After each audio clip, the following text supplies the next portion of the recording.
அனைவருக்கும் அன்பு வணக்கம். மீண்டும் ஒரு கதை நேரத்தில் உங்களை சந்திப்பதில் மிக்க மகிழ்ச்சி நண்பர்களே. இந்த வாரம் ரொம்பவே அற்புதமான ஒரு கதையை பார்க்க போகிறோம். அதுக்கு முன்னாடி கடந்த வார கதை நேரத்தில் இந்த மனசுலோனி மர்மமு தெலுசுகோ அதை பற்றி என்னுடைய ஒரு சின்ன விளக்கத்தை கொடுத்துட்றேன். ஒரு சில நண்பர்கள் சொல்லியிருந்தாங்க, சார் இது உங்கள் பாணியில் இல்லை அப்படின்னு. கரெக்டு. நம்ம கதையிலலாம் ஒன்று ஆரம்பத்துலேயோ இல்லை முடிவுலையோ யாராவது ஒருத்தர் மட்டை போட்டுருவாங்க. இந்த கதையில் அது இல்லை. அப்புறம் ஒரு நண்பர் இது சூரமொக்க அப்படின்னு எழுதியிருந்தார். பட் ஒரு சில நண்பர்கள் சொல்கிறவங்க சொல்லிட்டு போட்டேன் சார், உங்கள் கதை நல்லா இருக்குது, நீங்கள் இப்படியே தொடர்ந்து கதை விட்டுட்டுருங்க அப்படின்னாங்க. இதில் 25 வருஷம் அப்படியே சும்மா இருந்துவிட்டு கல்யாணமே வேணான்னு சொல்லிட்டு அதே பொண்ணு, அந்த பொண்ணும் காத்துட்டு இருந்து தான் எப்படிங்க 50 வயசுக்கு மேலே இப்படி கல்யாணம் பண்ணிட்டாங்களா அப்படின்னு நம்ப முடியலையேன்னு சில பேர் சொல்லியிருந்தாங்க. ஆக்சுவலாக இது உண்மையாக நடந்த ஒரு சம்பவத்தை அடிப்படையாக வைத்து எழுதப்பட்ட கதை தான் அது. ஒரு நண்பர், அவர் 51 வயசில் தான் திருமணம் நடந்தது. அவருடைய ஊர் தான் பொண்ணு. அப்போ எதாச்சியாக கேட்டோம், என்னங்க ஒரே ஊருன்னு சொல்கிறீங்க, நீங்களும் இத்தனை வருஷமாக பொண்ணு தேடிட்டு இருந்தீங்க, அந்த பொண்ணு வீட்லேயும் எப்படியும் மாப்பிள்ளை தேடிட்டு இருப்பாங்க, இத்தனை வருஷமாவா ஒருத்தர் அந்த ஏன்னா ஜாதகம் அவங்களுக்கு ரொம்ப முக்கியம்னு சொல்லுவாங்க.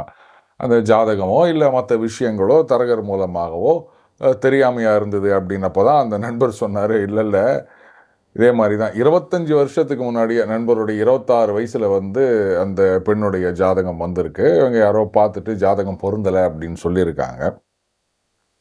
2 பேருக்கும் கல்யாணம் ஆகலை. கடைசியாக இத்தனை வருஷம் கழித்து இவங்களுக்கு திருமணம் ஆனது.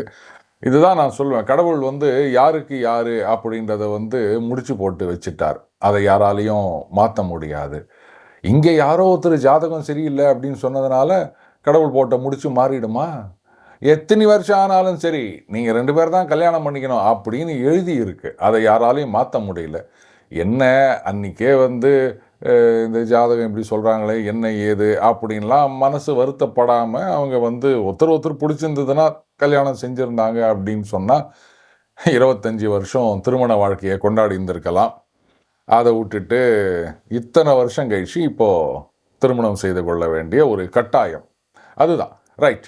இந்த வார கதை நேரத்தில் நாம் பார்க்க போவது நமது ஆஸ்தான எழுத்தாளர்களில் ஒருவரான கு. அழகிரிசாமி அவருடைய கதையைத்தான் நம்ம பார்க்க போகிறோம். இந்த கதை இந்த அங்கதச்சுவைன்னு சொல்லுவாங்க, ஒரு மாதிரியான ஒரு சட்டையரில் எழுதப்பட்ட ஒரு கதை. அந்த கதையோட தலைப்பு 17ஆம் நம்பர் வீட்டு நாய். 2 நாய்கள், அதனுடைய வாழ்க்கை, அவங்க பேசிக்கிற விஷயம். ஆனால் இது நாய்களோட மனுஷங்களுக்கு ரொம்ப பொருத்தமாக இருக்கும் அப்படின்னு நினைக்கிறேன். ஒரு தெருவில் 2 வீடு இருந்ததுங்க. ஒரு வீட்டுக்கும் இன்னொரு வீட்டுக்கும் நடுவில் ரொம்ப தூரம். அந்த காலகட்ட அளவீடில் ஒரு ஃபர்லாங் அப்படின்னு சொல்கிறாங்க. ஒரு ஃபர்லாங் அப்படின்னா எவ்வளோன்னு எனக்கு தெரியல, தெரிஞ்சவங்க கமெண்ட்டில் போட்டிங்கன்னா நல்லாயிருக்கும். ஏன்னா அந்த காலத்தில் வீடுகள்லாம் இப்படி பொட்டி பொட்டியாக இன்றைக்கி இந்த 600 ஸ்கொயர் ஃபீட்டு 450 ஸ்கொயர் ஃபீட்லாம் கட்டுறாங்க இல்லையா, அந்த மாதிரிலாம் கிடையாது. வீடு அப்படின்னா அதை சுற்றி காலி இடம் இருக்கும். அதில் நிறைய செடி கொடிகள் மரங்கள் அதெல்லாம் நிறைய வச்சுருப்பாங்க. அது காம்பவுண்ட் போட்டிருக்கலாம், இல்லை வேலி கட்டியிருக்கலாம். இருந்தாலும் ஒரு வீடு அப்படின்னா குறைந்தபட்சம் ஒரு 2 கிரவுண்டு 3 கிரவுண்டு அப்படித்தான் இருந்தது அந்த காலத்து வீடுகள்லாம். அதனால தான் போல இருக்குது 17ஆம் நம்பர் வீடு, இன்னொரு வீடு 26ஆம் நம்பர் வீடுன்னு சொல்கிறாரு. அந்த 2 வீட்டுக்கும் நடுவில் ஒரு ஃபர்லாங் இருந்தது அப்படின்னு சொன்னால் அப்போது இந்த 17லேருந்து 26 போது 8 வீடுகள், நடுவில் 6 வீடு. என்ன அளவுக்கு ஒவ்வொரு வீடும் பெருசாக இருக்கும் அப்படின்னு பார்த்துக்கங்க. முதல்ல இந்த 17ஆம் நம்பர் வீட்டு நாயை பற்றி அவர் விவரிக்கிறார். அந்த நாயை அந்த வீட்டுக்காரங்கெல்லாம் எடுத்து வளர்க்கலைங்க. அது அப்படியே தெருவோடு அலைஞ்சிட்டு இருந்ததுங்க. அப்படியே மோப்பம் பிடிச்சி எங்கேயாவது எலும்பு துண்டு கிடைக்குமா அப்படின்னு வரும்போது அந்த 17ஆம் நம்பர் வீட்டு புழக்கடை வழியாக உள்ள நுழைய பார்த்தது. அந்த வீட்டில் சமையல்காரன் இருக்கான். அவன் சீப்பா அப்படின்னு இருக்கான். அது நாய் போன்னு சொன்னால் போயிருமா? அதே சமயத்தில் வீட்டுக்குள்ளே நுழையிறதுக்கும் அதுக்கு தைரியம் இல்லை. அது அப்படியே புழக்கடை பக்கத்துலேயே சுற்றிட்டு இருந்ததுங்க. கொஞ்ச நேரம் கழிச்சு சமையல்காரன் வெளில வரான். அவன் வந்த உடனே நாயை பார்த்துட்டான். என்ன பண்ணியிருக்கான், பக்கத்தில் ஒரு சின்ன செங்கல் துண்டு இருக்குது, அதை தூக்கி போட்டு அடிச்சிருக்காங்க. அது அந்த கல் அந்த நாயோட ஒரு கண்ணில் பட்டிருக்கு. அதுலேருந்து அதனுடைய ஒரு கண்ணு போயிடுச்சு. அது அங்கேயே ஊழையிட்டு ஓடி போயிட்டு மறுபடியும் அங்கேயே நின்றுருக்குங்க. அதுக்கப்புறம் வீட்டில் எல்லாம் சாப்பிட்டாங்க. சாப்பிட்ட உடனே எச்சரிக்கையெல்லாம் கொண்டு வெளில போடுறான் சமையல்காரன். ஆஹா மவராசன் அப்படின்னு சொல்லிட்டு அந்த எச்சையிலையில் இருக்கிறதெல்லாம் வடித்து நக்கிடுச்சுங்க அந்த நாய். அன்னிலேருந்து பார்த்தீங்கன்னா அந்த 17ஆம் நம்பர் வீட்லேயே அந்த நாய் பர்மனெண்ட்டாக தங்க ஆரம்பிச்சிடுச்சு. முதல்ல பார்த்தீங்கன்னா, அந்த பழக்கடையில், அந்த பசுமாடு கட்டுற இடத்துல அப்படியே எங்கேயாவது போய் படுத்துக்குங்க. அப்பப்போ அந்த வெளில வந்து விழுற எச்சில் இலை, அதுவே போதும் அப்படின்னு ஆயிப்போச்சு. கொஞ்ச நாள்ல அந்த வீட்டோட அந்த நாய் பழகிடுச்சு. இப்போல்லாம் வந்து முன்னாடி திண்ண பக்கம் போய் படுத்துக்கிறதுக்கும் ஆரம்பிச்சிடுச்சுங்க. அந்த நாய்க்கு சாப்பாடு போடுறவங்களும் கிடையாது. இப்போ வந்து அத விரட்டுறவங்களும் கிடையாது. அது பாட்டுக்கு வீட்ல எங்க வேணா போகும். பழக்கடை பக்கம், இல்ல முன் வாசல் பக்கம் அப்படின்னு எங்க பாட்டுக்கு சுத்திட்டு இருக்கும். எப்பல்லாம் வந்து தோணுதோ அப்பல்லாம் அது பாட்டுக்கு குலைச்சிட்டு இருக்கும், ஊளையிடும். இதுல வேற அந்த வூட்டுக்காரங்கலாம் நமக்கு ரொம்ப பிரியமாயிட்டாங்க அப்படின்னு நினைச்சுக்கிட்டு, அப்படியே அவங்கள போயிட்டு கால சுத்தி சுத்தி வரும், நக்க வரும். அதுங்கலாம் வந்து ச்சீ அப்படின்னு தொரத்துற வரைக்கும் இது சுத்தி சுத்தி வந்துட்டுருக்கும். அப்புறம் தொரத்தின உடனே ஓடி போயிரும். ஒரு நாள் இந்த நாய் என்ன பண்ணியிருக்குது, இங்க தான் கதையே ஆரம்பமாவுது. அப்படியே தெருவெல்லாம் சுத்திட்டு வரும்போது 26ஆம் நம்பர் வீட்ல ஒரு நாய பாக்குதுங்க. அந்த நாய் என்ன பண்ணியிருக்கு, அந்த வீட்லேருந்து கொஞ்சம் தள்ளி நின்னுட்டுருக்கு. என்னதான் இருந்தாலும் ஒரே தெருவுல இருக்க நாய்கள் இல்லையா? அதனால வந்து ஒண்ண ஒண்ணு பார்த்து கொலைக்காம 2 பேரும் பேச ஆரம்பிச்சுட்டாங்க. இப்போ அந்த 26ஆம் நம்பர் வீட்டு நாய் கேட்குது. "என்ன அப்படியே ரொம்ப இளைச்சு போயிருக்க?" அப்படின்ன உடனே அதுக்கு 17 சொல்லுது. "இது என் உடம்பே வந்து இது மாரி ஒரு உடம்பு தானே. என்னைக்கு நான் கொழு கொழுன்னு இருந்திருக்கேன்." இன்னும் 26 கேட்குது. "என்ன உங்க வூட்டுக்காரங்க வந்து எச்ச கையால கூட காக்கா விரட்ட மாட்டாங்களா? அ அப்படிலாம் அவங்கள பேசாத. அவங்கலாம் தர்ம பிரபு. உன் உடம்ப பார்த்தாலே தெரியுது அவங்க தர்ம பிரபுன்றது. ஏ அது ரொம்பவும் கேலி பண்ணாத. என்ன அவங்க வூட்டுக்காரர் மட்டும் என்ன கசாப்பு கடை வச்சுக்கிறாங்களா?" 17 கேட்குது. அதாவது நாமெல்லாம் என்ன கேட்போம்னா, என்ன அவங்க பெரிய வந்து கொடை வள்ளலா, கருண மகாபிரபுவா அப்படின்னு கேட்போம். ஆனா நாய் அப்படி கேட்காது. கசாப்பு கடைக்காரனா தான் கேட்கும். ஏன்னா அவங்க தானே வந்து மிஞ்சி போன எலும்பு அது இதெல்லாம் கொண்டு வந்து போடுவாங்க. அது நாய்களுடைய சொசைட்டில இதுதான் வழக்கம். அப்ப 26 கேட்குது. அவர் கசாப்பு கடைக்காரனா இருந்தானே, கத்திரிக்காய்க்காரனா இருந்தானே. எனக்கு நெறைய சோறு போடுறார். என்ன வூட்ட விட்டு எங்கேயும் தொரத்துறதில்ல. அதோ உங்க வூட்ல நடந்த மாரி கல் எடுத்து அடிச்சு கண்ண உடைக்கிறது கிடையாது.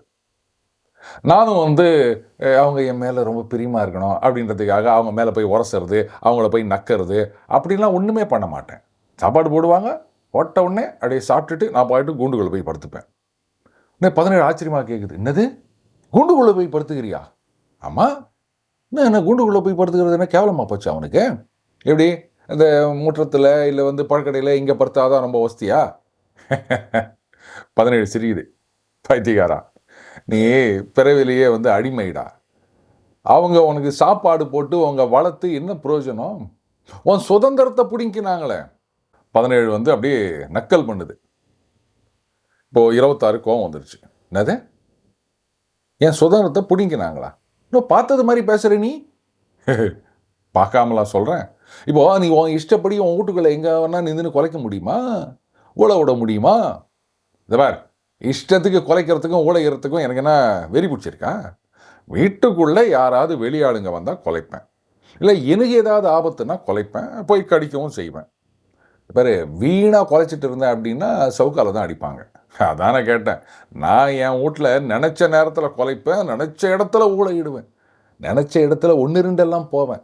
பசி எடுத்தாலும் கொலைப்பேன். அடிச்சா கூட நான் பயப்படாம கொலைப்பேன். என்னையெல்லாம் அடிச்செல்லாம் அடக்க முடியாது. ஏன்னா, நான் வந்து பிறப்பிலேயே சுதந்திர புத்தியோடு பிறந்த ஒரு நாய். அது தெரிஞ்சு தான் எங்க வூட்டுக்காரங்க நான் கொலைச்சா கூட இப்பல்லாம் ஒண்ணுமே செய்றது கிடையாது தெரியுமா? 17 ரொம்ப பெருமையா சொல்லுது. உடனே டக்குன்னு சொல்லுது 26. ஆமா, நீ கொலைச்சாலும் ஒண்ணும் செய்றது கிடையாது. சாப்பாடு போடுறதும் கிடையாது. சாப்பாடு என்னடா சாப்பாடு? என்ன சாப்பாடு தான் முக்கியமா? அதுதான் பெருசா? இத பாரு, என்னுடைய சுதந்திரம் இருக்கு பாரு. அதுக்காக நான் சாப்பாட்டையும் தியாகம் செய்வேன். உயிரையும் தியாகம் செய்வேன். நெனச்ச இடத்துல படுப்பேன். நெனச்ச இடத்துல வந்து 1, 2 போவேன். நெனச்ச இடத்துல ஊளையிடுவேன். இந்த சுதந்திரம்லாம் இல்லாம இதெல்லாம் ஒரு பொழப்பா? 26 சொல்லுது. எங்க வூட்லலாம் அது முடியாதுப்பா. அவங்கவங்க சாப்பாட்ட சாப்பிட்டுட்டு போட்டு, அவங்கவங்க வேலைய கவனிக்கிறதுக்கே அங்க நேரம் சரியா இருக்குது. அப்படி இருக்கும்போது, இந்த யார் இங்க வெட்டித்தனமா கொலைச்சிட்டு இருப்பா சொல்லு? முதல்ல எனக்கு ஒரு குறையும் இல்ல அப்படின்னும்போது, நான் ஏன் கொலைக்கணும்? 17 கேட்குது. பைத்தியக்காரா! கொலைக்கிற சுதந்திரம் உனக்கு இல்லையா? அந்த ஒரு குறை போதாதா? மூஞ்ச பாரு மூஞ்ச. வயித்துக்கு சோத்த காணோம். இதுக்கு வந்து கொலைக்கிறதுக்கு சுதந்திரம் வேணுமா? இந்த பாரு வீணா கொலைச்சிட்டு இருக்காத. காலகாலத்துல போயிட்டு 4 எச்சல விழுதான்னு பாரு. இந்த 2 நாயும் பேசிட்டே இருக்கும்போது, அந்த 26ஆம் நம்பர் வீட்டு ஓனரோட பையன் வந்துட்டான். என்ன டைகர் இங்கே நிற்கிறேன், நாங்கள்லாம் சாப்பிட போகிறோம், உனக்கும் சாப்பாடு போட போகிறாங்க, சீக்கிரம் போ அப்படின்னு அந்த டைகர் அந்த 26ஆம் நம்பர் வீட்டு நாயை அப்படியே தடவி கொடுத்துட்டு உள்ளே கூப்பிட்டு போனான். இப்படி உள்ளே போகும்போதே அந்த நாய் கேட்குது, உனக்கு சாப்பிட்ற சுதந்திரம் இருக்குதா முட்டாள் அப்படின்னுச்சு. உடனே 17 போடா சாப்பாட்டுறாமா அப்படின்னு சொல்லிட்டு பரிகாசமாக ஒரு ஊழையிடுது. அதுக்கப்புறம் அங்கேருந்து தன்னுடைய 17ஆம் நம்பர் வீட்டுக்கு வருது. அந்த 17ஆம் நம்பர் வீட்டு நாயை பொறுத்த வரைக்கும் அதனுடைய அந்த சுதந்திரமான வாழ்க்கை அதை அப்படியே நினைக்கும் போது ரொம்ப சந்தோஷமா இருக்குது. எனக்கு குறைக்கிறதுக்கு சுதந்திரம் இருக்குது அப்படின்றத ஞாபகப்படுத்திக்கிறதுக்காகவும் இன்னும் தெரியல, திரும்பி வர வழியெல்லாம் தெருவில் குறைச்சிக்கினே வந்தது. இந்த தெருவில் ஒரு பையன் நடந்து வந்தான். அவன் என்ன பண்ணான், நாய் குறைக்கிறத பார்த்துட்டு பயந்து போயிட்டான். ஏங்க என்னதான் நீங்கள் தைரியசாலியாக இருந்தாலும் இப்போ எதிர்க்க ஒரு நாய் குலைச்சிக்கிட்டே வருது அப்படின்னு சொன்னால் பயம் வரத்தானே செய்யும். அந்த பையனுக்கும், சின்ன பையன் வேற, அவனுக்கும் பயம் வந்துருச்சு.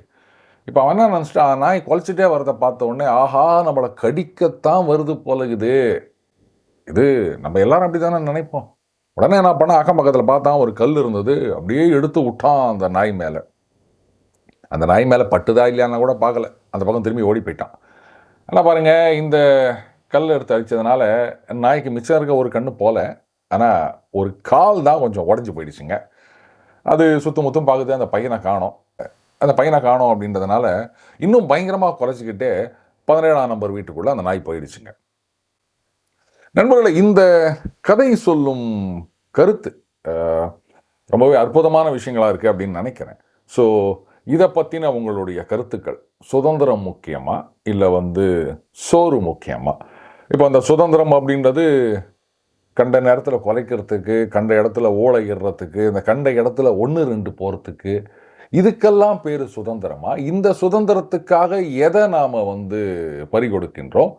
இல்லை அதெல்லாம் கிடையாது, கட்டுப்பாடுகளோடு இருக்கணும், கண்ட நேரத்தில் ஓலையிட முடியாது, குலைக்க முடியாது, ஆனால் நேரத்துக்கு சோறு போடுவாங்க, யாராவது வெளியாள் வந்தால் குலைக்கணும், இந்த மாதிரி கட்டுப்பாடுகளோடு இருக்கிறது உசிதமா?